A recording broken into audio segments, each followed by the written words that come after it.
סרטון זה מדגים ביצוע משימה לימודית באתר אופק. תחילה נכנסים לדף הבית באתר בית הספר דוד ילין. גוללים את המסך מטה ובצד שמאל לוחצים על הקישור אופק. הגענו לדף הבית של אתר אופק, מקלידים את שם המשתמש והסיסמה.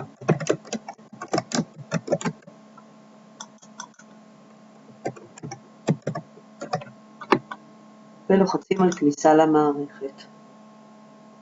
נפתח כאן חלון שקרוב לוודאי ייפתח מספר פעמים. הוא מבקש עדכון כתובת מייל, אני בוחרת להתעלם ממנו וכך תעשו גם אתם. אני מחוברת כעת בשם המשתמש שלי, וכדי להיכנס לביצוע משימה אני צריכה להיכנס אל הילקוט שלי. אני לוחצת על הילקוט שלי על כניסה.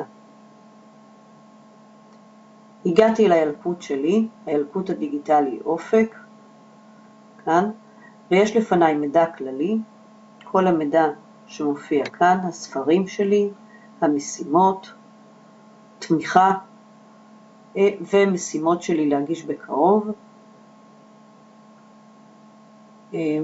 בלשונית השנייה מופיע משימות לביצוע, בלשונית השלישית משימות שהוגשו, שכבר הגשתי, שביצעתי, עניתי עליהם ושלחתי למורה, ומאגר של פעילויות שונות שאני יכולה להיכנס אליהם, ופורום. אני לוחצת כעת על משימות לביצוע, כי אני רוצה לענות על משימה שהמורה שלחה. משימות לביצוע. נפתח לפניי חלון ובו כמה משימות שיש לי בילקוט. משימה ראשונה, המספרים עד 20, משימה שנייה, פאזל מצולעים, שאני רואה שכבר ביצעתי חלק ממנה, או את כולה, כי זו משימה ללא ציון. עבודה ללא ציון, המורה לא תראה את התשובות, אבל היא תראה אם ביצעתי את המשימה או לא ביצעתי. במידה ומופיע עיגול שחלקו צבוע בירוק, סימן שאני נכנסתי לפעילות ופעלתי במשימה הזו. כיצד פעלתי, נכון או לא נכון, את זה אני מקבלת כמשוב בעת כשאני עונה על המשימה. אני רוצה לבצע כעת את המשימה מספרים עד 20. אני עומדת עם הסמן על שם המשימה ומקליקה. המשימה נפתחת. מתקבל דף הנחיות, המספרים עד 20, הנחיות ושיח, וההנחיות ומנחיות מסופר לי שזהו שאלון מבחן, שהנושא שלו הוא הכרת המספרים עד 20.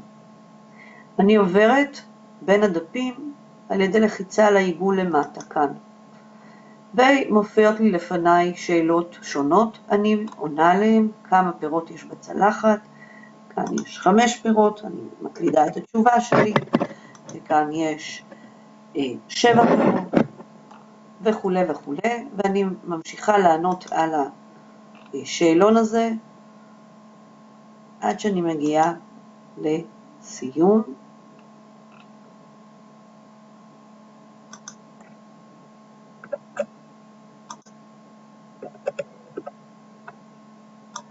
ואגש משימה.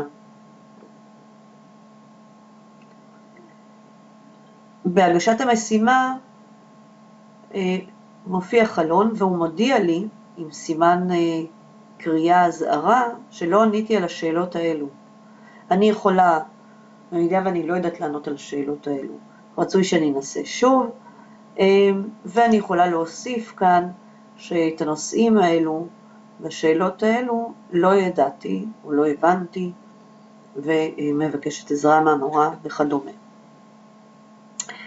אני יכולה לשמור ולחזור למשימה, זאת אומרת לשמור ולא לשלוח למורה עדיין, כי אני רוצה להמשיך ביום אחר לענות על המשימה, או אם סיימתי לענות על כל המשימה, אני שולחת למורה. אני בוחרת לשלוח כרגע למורה, כי זה רק הדגמה. אז אני שולחת, לוחצת על שלח למורה. ומתקבל חלון נוסף, אישור הגשה. בעזרת האישור הזה אני רואה המשימה הוגשה, עניתי על 2 שאלות, לא עניתי על 9 שאלות, 2 תשובות היו נכונות חלקית, 9 שאלות היו תשובות שגויות, וגם את הציון שקיבלתי. במידה והייתי עונה על כל השאלות נכון, אז הציון שלי היה מתקבל במלואו, והוא גם היה כותב לי. מסיימת, והמשימה הוגשה, היא מוסרת, כרגע אתם רואים שהיא הוסרה ממשימות לביצוע, כי כבר ביצעתי אותה. אם אני אלחץ על החלון משימות שהוגשו, אני אראה שהגשתי את המשימה, הכרת המספרים עד 20, למורה איריס לחם, הציון שלי הוא 7, ואני מחכה לבדיקת המורה.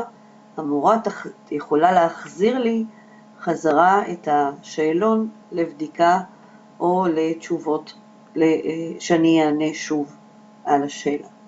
היא יכולה גם לכתוב לי משוב מילולי כיצד ביצעתי את המשימה.